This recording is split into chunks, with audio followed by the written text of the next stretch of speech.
Cinema வெறும் என்டர்டெயின்மெண்ட்டாக மட்டும் பார்த்தீங்கன்னா ஒரு மாதிரி இருக்கும்.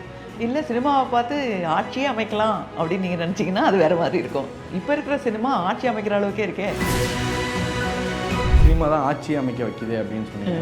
இதை நீங்கள் பாசிட்டிவான இதை எப்படி பார்க்குறீங்கன்னா, ஒரு சினிமாவிலேருந்து ஒருத்தர் வந்து இன்றைக்கி தமிழ்நாட்டை ஆள்றாரு. இன்ஃபேக்ட் எனக்கு வந்து இன்ஸ்டாகிராமில் ஆக்ட் பண்ணுறவங்கள ரொம்ப பிடிக்கும்.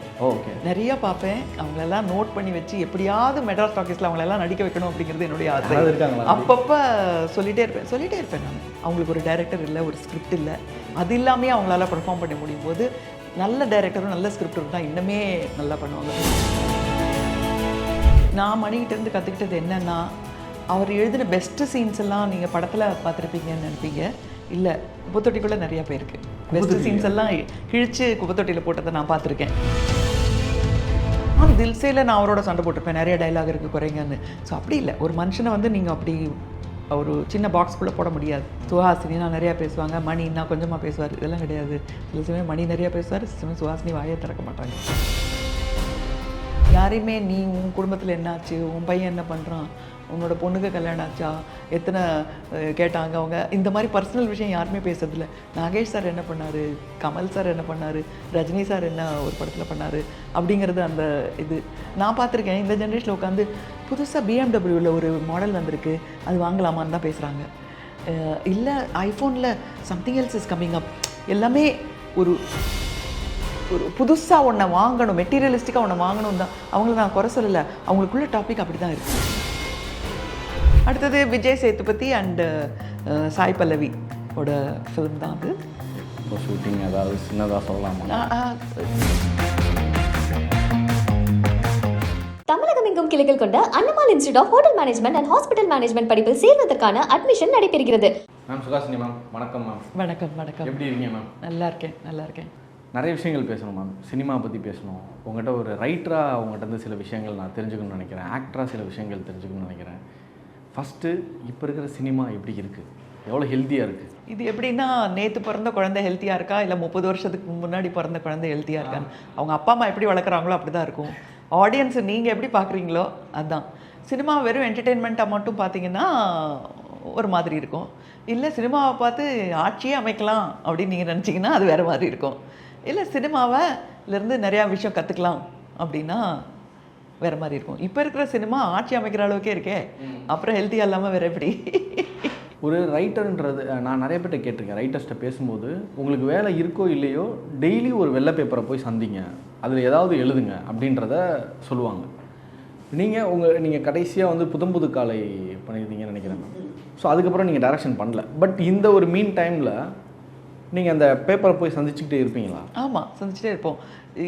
அதாவது மற்றவங்க கைத்தட்டணுங்கிறதுக்காக எழுதுறது ஒன்று, நமக்காகவும் எழுதிக்கிறது ஒன்று இருக்குது. இல்லை மற்றவங்க கேட்குறாங்க எனக்கு இது ஒன்று எழுதி கொடு அப்படிங்கிறதும் இருக்குது.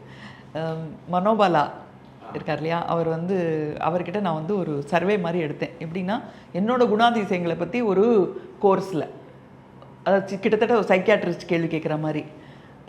அப்போ வந்து எந்த விஷயம் சுஹாசினிக்கிட்ட கேட்டால் அவங்க மாட்டேன்னு சொல்ல மாட்டாங்க, எந்த விஷயம் கேட்டால் மாட்டேன்னு சொல்லுவாங்க அப்படின்னு 2 கேள்வி கேட்க வேண்டியிருந்தது.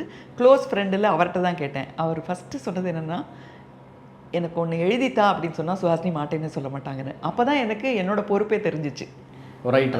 ரைட்டராக ஒன்றும் இல்லை, வெறும் ஒரு ஃபங்க்ஷனுக்கு போகிறோம், அதில் ஒரு லான்ச் பண்ணுறாங்க அப்படின்னா கூட ஒரு ஸ்பீச் இருக்கும் பாருங்கள், அதை எழுதுறது கூட எழுத்து தான் என்னை பொறுத்த வரைக்கும். ஸோ அதனால் எழுதிக்கிட்டே இருக்கணும். இப்போ ரீசெண்டாக நீங்கள் எழுதுனது எதை பற்றி, இல்லை ஏதாவது படங்களுக்கு எழுதுனீங்களா? இப்போ நான் வந்து வண்ணங்களால் எழுதிட்டுருக்கேன். லாஸ்ட்டு 1.5 வருஷமாக நான் வரைஞ்சிட்ருக்கேன்.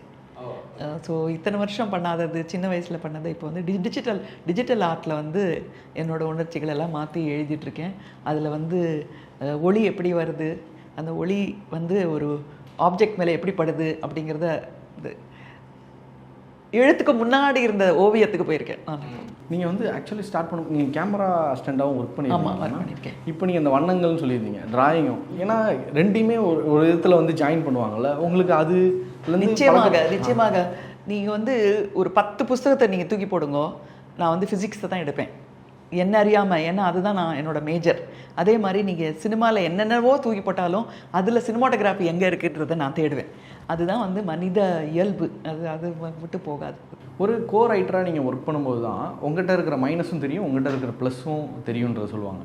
இப்போ மணி சாரோட அசோசியேட் ஆகி அவருடைய எல்லா படங்களுக்குமே மேபி ஒரு டைலாகாக இருக்கட்டும், எங்களுக்கு தெரியாது, அன்கிரெடிட்டட் ரோடில் வந்து நீங்கள் நிறையா கான்ட்ரிபியூட் பண்ணியிருப்பீங்கல்ல, அந்த ப்ளஸ் அண்ட் மைனஸ் நீங்கள் ஒரு ரைட்டருக்கு வந்து எப்படி தெரிஞ்சுக்க வைக்கிறார் இன்னொரு ரைட்டர்? அதாவது நான் மணிக்கிட்டேருந்து கற்றுக்கிட்டது என்னென்னா, அவர் எழுதின பெஸ்ட்டு சீன்ஸ் எல்லாம் நீங்கள் படத்தில் பார்த்துருப்பீங்கன்னு நினைப்பீங்க. இல்லை, குப்பைத்தொட்டிக்குள்ளே நிறையா போயிருக்கு. பெஸ்ட்டு சீன்ஸ் எல்லாம் கிழித்து குப்பைத்தொட்டியில் போட்டதை நான் பார்த்துருக்கேன். எனக்கு எப்படின்னா, ஒரு 4 வரி எழுதினா கூட அதை எடுத்து எங்கேயாவது பத்திரமா வச்சுக்கணும் அப்படின்னு தோணும். ஆனால் அவர் வந்து எழுதிட்டு இந்த சுச்சுவேஷனுக்கு சரியாக வரலன்னு தூக்கி போட்டுடுவார். வேறு படத்துக்கு யூஸ் பண்ணலாமா? பண்ண மாட்டார்.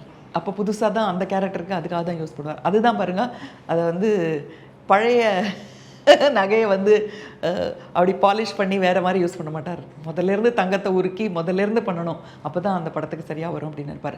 ஸோ அது வந்து நான் வந்து அவர்கிட்ட பெருசாக கற்றுக்கிட்ட ஒரு விஷயம். நான் இன்னொன்று ரைட் பண்ணது வந்து ரேவதி கூட, அவங்க கூடவும். அவங்க வந்து மணி அளவுக்கு என்னோட எழுத்துக்களை சுருக்க மாட்டாங்க.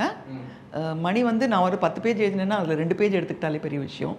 பட் ரேவதி வந்து அந்த 10 பேஜில் அவங்க எப்படி அந்த படம் எடுக்க போகிறாங்க அப்படிங்கிறத சொல்லி எனக்கு மாற்றி கொடுப்பாங்க. ஸோ அதனால் எப்போவுமே ஒரு ரைட்டருக்கு ஈகோ இருக்கக்கூடாது. அதாவது தன்னோட எழுத்துங்கிறது ஒரு பொக்கிஷம், இதை வந்து யாருமே ரிஜெக்ட் பண்ணக்கூடாது அப்படின்னு இருக்கக்கூடாது. ஏன்னா ஃபஸ்ட்டு ரைட்டராக இருக்கிறவங்களுக்கு ரிஜெக்ஷன் தான் வரும். ஃபஸ்ட்டு இது சரியில்லை அப்படின்னு தான் ஃபஸ்ட்டு சொல்லுவாங்க.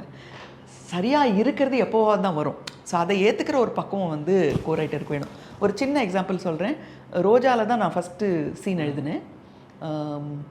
மது வந்து நாசர் போலீஸ் ஆர்மி ஆஃபீஸர்கிட்ட போய் கேட்பாங்க, இந்த மாதிரி என்னுடைய கணவர் வந்து நீங்கள் எப்படியாவது கண்டுபிடிச்சி கொடுக்கணும், அவர் இந்த கவர்மெண்ட் வேலைக்காக வந்திருக்காரு, வரும்போது இப்படி காணாமல் போயிட்டார், நீங்கள் தான், உங்களோட பொறுப்பு தான், ஒரு ஆர்மி ஆஃபீஸராக நீங்கள் தான் கொடுக்கணும் அப்படின்னு சொல்லும்போது அவர் வந்து சொல்லுவார். அப்போ தான் நான் வந்து ஒரு கன்னட படத்துக்காக நோமேன்ஸ் லேண்டில் ஷூட்டிங் போயிருந்தேன். அங்கே என்னோட அனுபவமும் ஒரு ரைட்டருக்கு வரும். ஏன்னா அப்போ தான் எனக்கு தெரிஞ்சது, அந்த நோமேன்ஸ் லேண்ட் அப்படிங்கிற பாகிஸ்தானுக்கும் இந்தியாவுக்கும் நடுவில் இருக்கிற இடத்துல, காஷ்மீரில் எப்போவுமே 24 மணி நேரமும் காவல் படை இருக்குது. எதிரி வந்தாலும் வராட்டாலும் அங்கே இருக்கணும். அப்படி இருக்கிறவங்க வந்து ஸ்னோ பிளைண்ட்னஸ்னாலையும் டீஹைட்ரேஷனாலையும் நிறையா பிரச்சனைக்குள்ளாவாங்க. ஆனாலும் அவங்க அங்கே இருந்து தான் ஆகணும். ஸோ அதை நான் அங்கே யூஸ் பண்ணேன். சொல்லிவிட்டு நான் சொல்லுவேன், உன் புருஷன் வந்து என்ன பெரிய ஆள், அவர் மட்டும் என்ன பெரிய வசதியா, இங்கே எத்தனை பேர் வந்து பார்டரை எல்லையை காத்துட்ருக்காங்க, அவங்க உயிரை பணையம் வச்சு காத்துட்ருக்காங்க, உன் ஹஸ்பண்டை யாரோ கூப்பிட்டு போனாங்க, இவங்க தானே தன்னுடைய உயிரை கொடுக்குறாங்க நிறையா பேர், அவங்களுக்கு முன்னாடி உன் ஹஸ்பண்ட் ஏமாத்திரம் அப்படின்னு எழுதினேன். இது வந்து என்னுடைய அங்கே போய் அந்த லேண்ட்ஸ்கேப்பை பார்த்தது வந்ததுக்கப்புறம் அடுத்த மாதம் என் ஷூட்டிங் நடக்கும்போது காஷ்மீரில் நான் போனதுனால காஷ்மீரோட யதார்த்தத்தை பார்த்து நான் எழுதினேன். ஸோ இது வந்து ரைட்டரோட ஒரு அட்வான்டேஜ் தான், நிறைய ட்ராவல் பண்ணுறதுனால. ஆனால் மணி சார் என்ன சொன்னார்னா, ஒரு அடுத்த லைன் அவர் எழுதினார், இப்போ நீங்கள் என்கிட்ட சொன்னீங்களே இதெல்லாம், இதே ஒரு மினிஸ்டரோட மகளாக இருந்தால் சொல்லுவீங்களா அப்படின்னார். பிகாஸ் அது அந்த ரூபியா அந்த சமயம் நடந்துட்டு இருந்தது. ஸோ நான் என்னோட எக்ஸ்பீரியன்ஸை நான் பார்க்குறேன் ரைட்டராக. பட் ஒரு மெயின் ரைட்டராக அவர் வந்து அந்த சமயத்தில் கரண்ட் இஷ்யூ என்ன இருக்குது அப்படிங்கிறத பார்த்து எடுக்கிறார். ஸோ அந்த அண்டர்ஸ்டாண்டிங், அந்த புரிதல் வேணும் ஒரு ரைட்டருக்கு. ஒரு மைனஸ்ன்றது நீங்கள் அனலைஸ் பண்ணியிருக்கீங்களா? செல்ஃப் அனலைஸ் மேபி இவர் சொல்லி தான் எனக்கே தெரிஞ்சது, நான் இது கரெக்டுன்னு இவ்வளோ நாளாக நினச்சிட்டு இருந்தேன் ரைட்டிங்கில். வளவளன்னு எழுதாதேன்பார் ஃபஸ்ட்டு. என்ன சொல்ல வர அப்படின்னு கேட்பார். அப்போ தான் என் வாழ்க்கையில் ஃபஸ்ட்டு ஒரு ஆள் சொல்கிறார், நீ என்ன சொல்ல வரேன்னு ஒருத்தர் கேட்குறாரு. ஸோ அதனால் நம்ம கரெக்டாக நம்ம என்ன சொல்ல வரோங்கிறத புரிஞ்சுக்கிட்டு தான் பேசணும் அப்படிங்கிறத நான் கற்றுக்கிட்டேன். அதனால தான் மணி சாரோட டயலாக்ஸும் ரொம்ப சின்னதாக சிம்பிளாகவும் இருக்குமா, அங்கங்கே ஏஸ்தட்டிக்காகவும். இல்லை, நான் தில்சேல நான் அவரோட சண்டை போட்டிருப்பேன், நிறைய டைலாக் இருக்குது குறைங்கன்னு. ஸோ அப்படி இல்லை, ஒரு மனுஷனை வந்து நீங்கள் அப்படி ஒரு சின்ன பாக்ஸ்குள்ளே போட முடியாது. சுஹாசினினா நிறையா பேசுவாங்க, மணின்னா கொஞ்சமாக பேசுவார், இதெல்லாம் கிடையாது. சில சமயம் மணி நிறையா பேசுவார், சில சமயம் சுஹாசினி வாயை திறக்க மாட்டாங்க. அதெல்லாம் இருக்குது. இதெல்லாம் வாழ்க்கை, புரிஞ்சுக்கணும். ஒரு நடிகரோட மிகப்பெரிய பலமே வந்து நிறைய பேருக்கு நிறைய விஷயங்கள் இருக்கும். இப்போ உடல் மொழியாக இருக்கட்டும், குரலாக இருக்கும் சில பேருக்கு. சில பேர் வந்து நான் பார்த்த மக்கள் தான் வந்து எனக்கு பெரிய பலமே, ஏன்னா அவங்களுடைய கேரக்டரைசேஷனை தான் நான் எடுத்துகிட்டு நான் வந்து போர்ட்ரே பண்ணுறேன் அப்படின்றதெல்லாம் சொல்லுவாங்க. இதில் நீங்கள் எந்த இதில் நிற்கிறீங்க மேம்? எந்த இது வந்து உங்களுக்கு ரொம்ப பெரிய ஸ்ட்ராங் அப்படின்னு நினைக்கிறீங்க? ஒரு என்ன மாதிரி ஜெயசுதா மாதிரி நடிகர்களுக்கெல்லாம் என்னென்னா, ஜெயசுதா அவங்களுக்கு தெரியும்னு நினைக்கிறேன். ஏன்னா தெலுங்கில் அவங்களுக்கு அப்புறம் என்னை வந்து அடுத்த ஜெயசுதான்னு சொன்னாங்க, அதனால சொல்கிறேன். நான் சில பேரை சாவித்திரி அடுத்த சாவித்திரின்னு சொல்லுவாங்களே, அது மாதிரி அடுத்த ஜெயசுதான்னு சொல்கிறாங்க, அதனால சொல்கிறேன். இப்போ அவங்களோட கம்பேர் பண்ணிக்கூடாது, பட் இருந்தாலும் அவங்க மன்னிப்பாங்கன்னு நினைக்கிறேன். எங்களுக்கெலாம் என்ன பெரிய அட்வான்டேஜ்னால், கேரக்டரை புரிஞ்சுக்கிறது தான். சில சமயம் நீங்கள் அந்த கதாபாத்திரத்தை புரிஞ்சுக்கிட்டாலே நடிக்கவே தேவையில்லை. அர்த்தம் புரிஞ்சிடுச்சுன்னா வந்து வார்த்தைகள் கூட தேவையில்லை, உணர்ச்சிகள் கூட தேவையில்லை. அர்த்தம் புரிஞ்சாலே அந்த முகத்துலேயும் அந்த உடல் மொழியிலையும் அது வந்துடும். ஓகே. அப்போ இந்த ரியல் லைஃப் கேரக்டர்ஸ் நீங்கள் எவ்வளோ தூரம் நீங்கள் அப்சர்வ் பண்ணியிருக்கீங்க மேம்? ஏதாவது ஒரு இப்போ நீங்கள் நிறைய படங்கள் நிச்சயமாக. நான் வந்து ஒரு மலையாள படத்தில் 39 வயசில் நான் ஒரு 60 வயசு பெண்ணாக ஒரு படத்தில் நடித்தேன். நானும் ஜெயராம் வந்து ஃபுல்லாக ஷேவ்லாம் பண்ணார். நான் ஷேவ் பண்ண முடியாதுல்ல, ஏன்னா நம்ம நடிப்பில் தான் காட்டி ஆகணும். கரெக்டாக அப்போ வந்து நானும் எங்கள் அம்மாவும் சேர்ந்து வெளிநாட்டுக்கு போயிருந்தோம். அப்போ கவனித்தேன், எங்கள் அம்மா என்னை விட 27 வயசு பெரியவங்க. ஸோ அதனால் அவங்க என்ன பண்ணுறாங்க, இத்தனை வருஷம் பார்த்ததே இல்லை. அம்மானா மிடுக்காக இருப்பாங்கல்ல, அம்மா படியில் இறங்கும்போது நம்மெல்லாம் நேரம் இறங்குவோம், அம்மா சைடில் இறங்குவாங்க. இத்தனைக்கும் என்னை விட ஃபிட்டு, இன்றைக்கும் அவங்க ஃபிட்டாக தான் இருக்காங்க, பட் இருந்தாலும் சைடில் இறங்குவாங்க. அதை பார்த்தோன்னே ஓ, இந்த கேரக்டருக்கு நான் நேரம் இறங்கக்கூடாது, படியில் சைடில் திரும்பி இறங்கணும், அப்போ தான் பேலன்ஸ் வரும். ஒரு சின்ன சின்ன விஷயங்களை எடுத்துக்கலாம். நிறைய பேர் வந்து தியேட்டர்லேருந்து நடிக்க வருவாங்க மேம். இப்போ இருக்கிற நடிகர்கள் நீங்கள் பார்த்துருப்பீங்க, இன்ஸ்டாகிராம் அது வந்து ஒரு பாசிட்டிவான வேலையும் யூஸ் பண்ணுறாங்க, நெகட்டிவாகவும் இருக்குது. நான் சொல்கிறது பாசிட்டிவாகவே வச்சுக்கிறேன். பாசிட்டிவான வேலை இன்ஸ்டாகிராம்லேருந்து நிறையா அந்த ரீல்ஸ் மூலியமாக டேலண்டட் நிறையா ஆர்டிஸ்ட் வந்து தமிழ் சினிமாவுக்கு வந்துக்கிட்டே இருக்காங்கல்ல. இந்த ஜென்ரேஷன் சேஞ்சை நீங்கள் எப்படி பார்க்குறீங்க? அண்ட் அதுக்குன்னு ஒரு கரெக்டான பொசிஷன் ஏதாவது இருக்கா, இப்படி தான் வரணும் சினிமாவுக்கு அப்படின்னு ஏதாவது இருக்கா? அப்படிலாம் இல்லை. இன்ஃபேக்ட் எனக்கு வந்து இன்ஸ்டாகிராமில் ஆக்ட் பண்ணுறவங்கள ரொம்ப பிடிக்கும். நிறையா பார்ப்பேன். அவங்களெல்லாம் நோட் பண்ணி வச்சு எப்படியாவது மெட்ராஸ் டாக்கீஸில் அவங்களெல்லாம் நடிக்க வைக்கணும் அப்படிங்கிறது என்னுடைய ஆசை. அப்பப்போ சொல்லிகிட்டே இருப்பேன் நான். அதெல்லாம் சொல்லக்கூடாது, பட் இருக்காங்க, 1-2 பேர் ஆக்ட் பண்ணியிருக்காங்க. இன்னும் 2-3 பேர் ஆக்ட் பண்ணணுன்றது என்னுடைய ஆசை. எங்கள் யூனிட்டில் எல்லோரும் பார்க்குறத விட, மணி சார் பார்க்குறத விட, சிவா பார்க்குறத விட, மணியோட அசோசியேட் டைரக்டர்ஸ் பார்க்குறத விட, நான் இன்ஸ்டாகிராமில் நிறைய பேரை பார்த்து ரெக்கமெண்ட் பண்ணுவேன். அது ஒரு நல்ல டூலாக எனக்கு தோணுது. பிகாஸ் மணி சார் இதை எப்படி பார்க்குறாங்க? பார்ப்பார், அவரும் நிறையா பார்ப்பார். அவர் வந்து மோர் ஸ்போர்ட்ஸ் பற்றி பார்ப்பார். அவர் நிறைய அஸ்வினோட ஷோஸ் எல்லாம் பார்ப்பார், கிரிக்கெட்டில் இருக்கிறது அதை பார்ப்பார். அதுக்கப்புறம் இவங்க சுபஸ்ரீ தணிகாச்சலம் ஷோவாக ஃபுல்லாக பார்த்துக்கிட்டே இருப்பார்.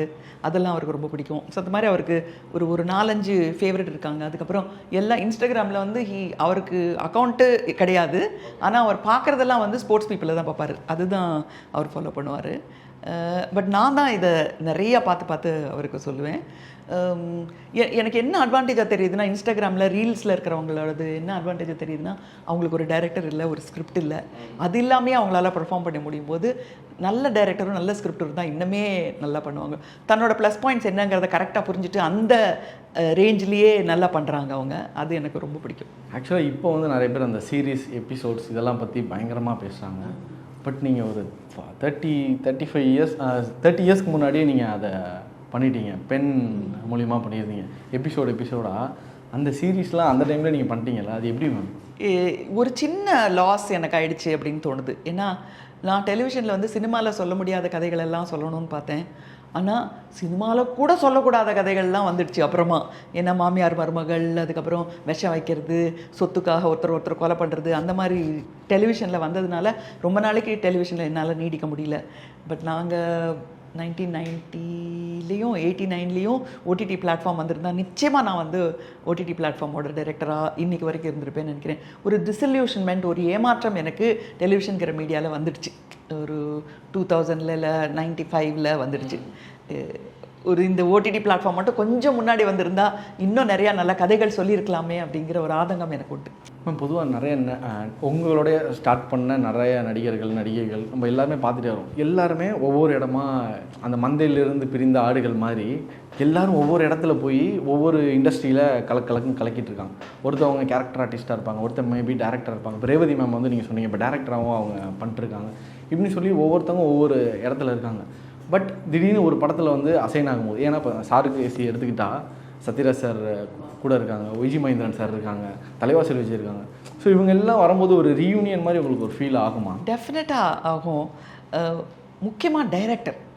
இப்போ பிரியதர்ஷன் கூட ஒரு படத்தில் நடிக்கும்போதோ, இல்லை பி வாசு படத்தில் நடிக்கும்போதோ, இல்லை கேஎஸ் ரவிக்குமார் படத்தில் நடிக்கும்போதோ, நான் நடிக்கல கேஎஸ் ரவிக்குமார், மற்ற பேர்லாம் சொல்கிறேன், இல்லை சுரேஷ் படத்தில் வரும்போது ஒரு சந்தோஷமாக வருவோம் ஷூட்டிங்க்கு. தெலுங்குல வந்து ராகவேந்தர் ராவோ, இல்லை கன்னடாவில் வந்து ராஜேந்திர சிங் பாபு, அந்த மாதிரி எல்லாம் இருக்கும்போது அவங்களுக்கு நம்மளோட ப்ளஸ் அண்ட் மைனஸ் நல்லா தெரியும். இத்தனை வருஷத்தில் நம்ம எதுக்காக இந்த இண்டஸ்ட்ரியில் இருக்கோம், அதில் என்னென்ன விஷயங்கள்லாம் நம்மளோட ஹைலைட்டுங்கிறது அவங்களுக்கு தெரியும். நம்மளோட நேரத்தையும் அவங்க விரயம் செய்ய மாட்டாங்க, நம்மளோட டேலண்ட்டையும் விரயம் செய்ய மாட்டாங்க. அப்படி இருக்கும்போது அந்த செட்டே வந்து ஒரு ஒரு கிளாஸ் ரூம் மாதிரி இல்லாமல் ஒரு காலேஜில் இருக்கிற மாதிரி இருக்கும். ஒரு டென்ஷனே இல்லாமல் ஒரு எல்லாருமே கிராஜுவேட்ஸு, எல்லாருமே ஈக்குவல் அப்படிங்கிறது இருக்கும். இந்த படத்தில் கூட அப்படி தான். ஒரு பீச்சில் எனக்கு ஒரு 2 நாள் ஷூட்டிங் இருந்தது. சத்யராஜோட ஷூட்டிங் நடந்த மாதிரியே தெரியல. நாங்கள்லாம் உட்காந்து சிரித்து பேசிகிட்டு இருந்தது. சுரேஷ் கெஞ்சுவார் ஷாட்டுக்கு வாங்க அப்படின்னு சொல்லிட்டு. ஏன்னா சத்யராஜுக்கு அவ்வளோ கதைகள் இருக்கும், விஜயமேந்திராக்கு அவ்வளோ கதைகள் இருக்கும், பழைய நினைவுகள்லாம் நிறைய அவங்களுக்கு பிடிச்ச விஷயங்கள், சினிமாவில் பிடிச்ச விஷயங்கள் எல்லாம் பற்றி பேசிகிட்டு இருப்போம். யாரையுமே நீ உன் குடும்பத்தில் என்னாச்சு, உன் பையன் என்ன பண்ணுறான், உன்னோட பொண்ணுக்கு கல்யாணம் ஆச்சா, எத்தனை கேட்டாங்க அவங்க, இந்த மாதிரி பர்சனல் விஷயம் யாருமே பேசுறதில்ல. நாகேஷ் சார் என்ன பண்ணார், கமல் சார் என்ன பண்ணார், ரஜினி சார் என்ன ஒரு படத்தில் பண்ணார் அப்படிங்கிறது அந்த இது வந்து இந்த ஜெனரேஷனில் நான் பார்த்துருக்கேன். இந்த ஜெனரேஷனில் உட்காந்து புதுசாக பிஎம்டபிள்யூவில் ஒரு மாடல் வந்திருக்கு, அது வாங்கலாமான்னு தான் பேசுகிறாங்க. இல்லை ஐஃபோனில் something else is coming up. எல்லாமே ஒரு ஒரு புதுசாக ஒன்றை வாங்கணும், மெட்டீரியலிஸ்டிக்காக ஒன்றை வாங்கணும் தான். அவங்கள நான் குறை சொல்லலை, அவங்களுக்குள்ள டாபிக் அப்படி தான் இருக்குது. பேசும்போது நீ கேள்விப்பட்டியா இப்படி ஒரு இது எலான் மஸ்க் வந்து ஸ்பேஸ் கால் அனுப்புகிறாருமே அதுதான் பேசுகிறாங்களே தவிர பக்கத்தில் இருக்கிற ஃபிலிம் என்ன இருக்குது, கூட ஓடிட்டு இருக்கிற படம் என்ன இருக்குது, அதை பற்றி பேசலை ஜாஸ்தி.